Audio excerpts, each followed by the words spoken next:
প্রত্যেককে জানাই যথাযোগ্য স্থানে প্রণাম, জয় গুরু। আজকে প্রসঙ্গে আসছি, আমরা এই যোগপুর ৮ নম্বর অঞ্চলে আজকে সমবেত হয়েছি। এই অঞ্চল এক সময়ে পরম দয়ালের ভক্ত সমাবেশে গম গম করত এবং সেইখানে কোনো একটা সিট দাঁড়া যেমন দরকার, কোনো একটা দাঁড়া দরকার, সেই দাঁড়া ছিলেন আমাদের শ্রদ্ধা প্রফুল্ল মণ্ডল দা। তার ঐকান্তিক সহযোগিতায়, প্রচেষ্টায় এতদ অঞ্চলে আমাদের অনেক দাদা, মা, ভাই, বোন ছিলেন। আজ তারা অনেকেই পিছিয়ে পড়েছে। সেই পিছিয়ে পড়া অবস্থায় আমাদের পরিবারের কোনো একজন কেউ যদি হারিয়ে যায় বা হঠাৎ বাড়ি থেকে নিখোঁজ হয়ে যায়, তাদের জন্য আমাদের যেমন প্রাণ কাঁদে, ঠিক তেমনি যারা ঠাকুরের সৎ নামে দীক্ষিত হয়েছিলেন, বিভিন্ন সময়ে বিভিন্নভাবে তারা পিছিয়ে গেছেন, আমাদের থেকে তাদের দূরত্ব তৈরি হয়েছে। সেই দূরত্বটা কমানোর জন্যই আচার্যদেব পূজনীয় অবিন দাদার মাধ্যমে যে ডিপি ওয়ার্কস, অর্থাৎ আমার হারানো আমিগুলোকে আবার কুড়িয়ে আনা, সেই কুড়িয়ে আনার প্রচেষ্টায় চলছে। সেই প্রচেষ্টারই ফলস্বরূপ আজকে এখানে আমরা সমবেত হয়েছি। তার সাথে সাথে এই বাড়ির গৃহকর্তার বাৎসরিক কাজ উপলক্ষে তাকে স্মরণ করে এই যে পরিস্থিতিগুলো, এই পরিস্থিতিগুলো আমরা প্রত্যেকেই সম্যকভাবে যদি উপলব্ধি করি কেন এই অবস্থাটা তৈরি হয়েছে। একটু আগে মোহন ভাই কীর্তন করলো, তার আগে আমার দুজন বক্তা বক্তব্য রাখলেন। সব কিছুর মূলে ঠাকুর বলেছেন যে সংহতিতে দানা বাঁধা, অর্থাৎ রস জাল দিতে দিতে একটা সময়ে তার মধ্যে যদি একটা দানা ফেলে দেওয়া যায়, তাহলে সবগুলো ক্রিস্টালাইজড, অর্থাৎ দানা ফরমেশন হয়। সেই দানা ফরমেশন করার জন্য ঠাকুর এসছেন। একটু আগে আমার অলোকেশ ভাই বললো যে বিভিন্ন সময় বিভিন্ন জন এসছেন। অবশ্যই এসছেন। তারা কেন এসছেন? যুগোপযোগী।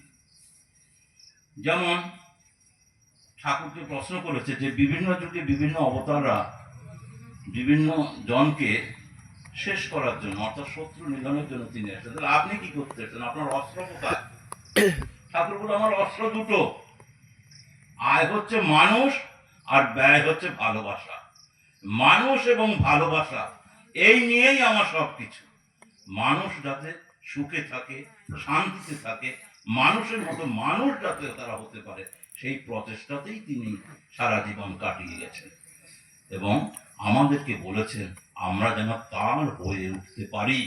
সেই তার হয়ে ওঠার জন্য তিনি বিভিন্ন মহাপুরুষরা যা বলেছেন সেগুলোকে বর্তমান যুগের উপযোগী করে তাকে পরিবেশন করছেন।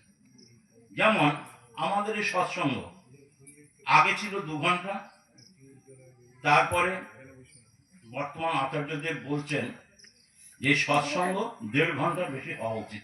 তার কারণ কি? যুগের সাথে তাল মিলিয়ে মানুষের ধৈর্য খুব কম। বর্তমান যুগে তারা বেশিক্ষণ এক জায়গায় একভাবে থাকতে পারে না। তাই তাদেরকে যদি এখানে বেঁধে রাখা হয়, তারা বসেই থাকবে, তাদের মনটা এখানে থাকবে না। তাই তাকে কমিয়ে দিতে হবে। ঠিক তেমনি বিভিন্ন সময় দেখেন আপনারা কোথাও অষ্টপ্রহর, 64 প্রহর, 56 প্রহর নাম সংকীর্তন হচ্ছে। এগুলো একটু ভাবার বিষয়। তার কারণ এই বর্তমান যুগে কর্ম, তাহলে এই যে দীর্ঘ সময়টা সে কর্মহীন হয়ে বসে থাকে, তাহলে তার পরিবর্তিত রূপটা কি হয়? যার জন্য দেখবেন যে সমস্ত দেশ উন্নত, সেই সমস্ত দেশে ক্রিকেট খেলা নেই।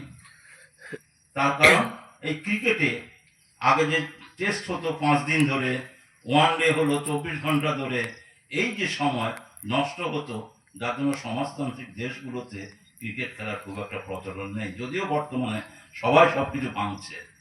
ঠাকুরও তেমনি বলছেন যে এই দীর্ঘ সময় যদি আমরা ব্যয় করি, তাহলে সেটা আমাদের কাজে আসবে না। তার চাইতে আমরা প্রত্যেকে আমাদের যে হৃদয় মন্দির, সেই হৃদয় মন্দিরে তাকে যদি প্রতিষ্ঠিত করতে পারি, তার যদি হয়ে উঠতে পারি, তাহলে আমার জ্যোতিতে, আমার দেখাতে, আমার কর্মকাণ্ডে আশেপাশে সবাই আলোকিত হবে, সবাই উদ্বুদ্ধ হবে। যার জন্য তিনি বারে বারে বলছেন যে সৎ চিন্তায় নিমজ্জিত থাকো, সৎ কর্ম তোমার সহায় হবে, তোমার চতুর্দিক সৎ হয়ে তোমাকে সকল সময় রক্ষা করবেই করবে। তার সেই বাণী প্রচারের জন্য আমরা যাই বিভিন্ন জায়গায়। আমরা তাকে ধরে কি অবস্থায় আছি আর আপনারা তাকে ছেড়ে কেমন আছেন, দুটোর পার্থক্য বোঝাতে আপনারা সবাই আসুন, এসে তাকে ধরুন, তাকে ধরে চলুন। আপনি নিজে করুন, নিজের করা দেখলে আপনি মুখে বলে আরেকজনকে যত না পারবেন, নিজের কর্মকাণ্ডের দ্বারা সেটা যদি বহিঃপ্রকাশ ঘটাতে পারেন, সেটাই হবে। সেই বহিঃপ্রকাশ ঘটানোর জন্য আগামী 11ই জানুয়ারি পৌষ মাসের শেষ রবিবার পরম দয়াল শ্রী শ্রী ঠাকুর অনুকূল চন্দ্রের 138তম জন্ম মহামহোৎসব বেতররি সৎসঙ্গ বিহারে সাড়ম্বরে পালিত হবে। সেই উৎসবে আপনারা আসুন, এসে আপনাদের বিগত দিনে যে মহিমা এত অঞ্চলের, সেই মহিমাকে আবার জাগরণ করুন। আবার পূর্ণ আকাশে আপনারা পূর্ণ আলো নিয়ে এগিয়ে আসুন, সেই অনুষ্ঠানটাকে সর্বাঙ্গ সুন্দর করুন। সেই অনুষ্ঠানে শুধু ঠাকুরের দীক্ষিত নয়, ঠাকুরের দীক্ষিত ছাড়া অদীক্ষিত বিভিন্ন সম্প্রদায়, বিভিন্ন বর্ণ জাতি, যে যেখানে আছে, মানুষ হলেই হবে। প্রত্যেকটি মানুষকে আহ্বান জানান আপনারা যে পরম দয়ালের এই উৎসবে আপনারা আসুন। বিগত দিনে আপনারা লক্ষ্য করেছেন, আপনাদের অঞ্চল থেকে প্রচুর লোক গিয়ে সেই মিছিলে অর্থাৎ যে পরিক্রমায় অংশগ্রহণ করেছেন। আমি আপনাদেরকে বেতররি সৎসঙ্গ বিহার নাকাশিপাড়া সৎসঙ্গীদের পক্ষ থেকে করজোড়ে আমন্ত্রণ এবং নিমন্ত্রণ জানাচ্ছি। আপনারা সেই দিন সকালে উপস্থিত থাকুন, উপস্থিত থেকে পরম দয়ালের উৎসবকে সর্বাঙ্গ সুন্দর করুন। একটা উৎসবকে সর্বাঙ্গ সুন্দর করতে গেলে যা যা প্রয়োজন, অর্থাৎ শ্রম, অর্ঘ্য, আরো আনুষঙ্গিক যা কিছু, সব কিছুর ডালি নিয়ে আপনারা এগিয়ে আসুন।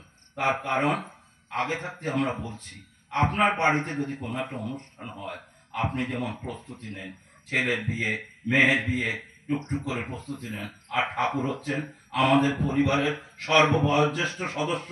সেই সর্ববয়োজ্যেষ্ঠ সদস্যের আমরা জন্ম মহামহোৎসব পালন করব। সেই মহামহোৎসবে আমাদের প্রত্যেকে যার যা সামর্থ্য আছে, সেই সামর্থ্যের ঊর্ধ্বে গিয়ে নিংড়ে আমরা সেই দিনটাকে পালন করব এবং মহা সমারোহে সকলে মিলে একসাথে, যাকে ঠাকুর আনন্দ বাজার বলেন, সেই আনন্দ বাজারে আনন্দ করব, সারাদিন অনুষ্ঠান করব। এই আশা আকাঙ্ক্ষা রেখে পুনরায় আপনাদেরকে অনুরোধ জানিয়ে আমি আমার বক্তব্য শেষ করছি। জয় গুরু। আপনারা সবাই ভালো থাকুন। আবারও বলছি, পরম দয়ালের উৎসবে আপনারা জমায়েত হন।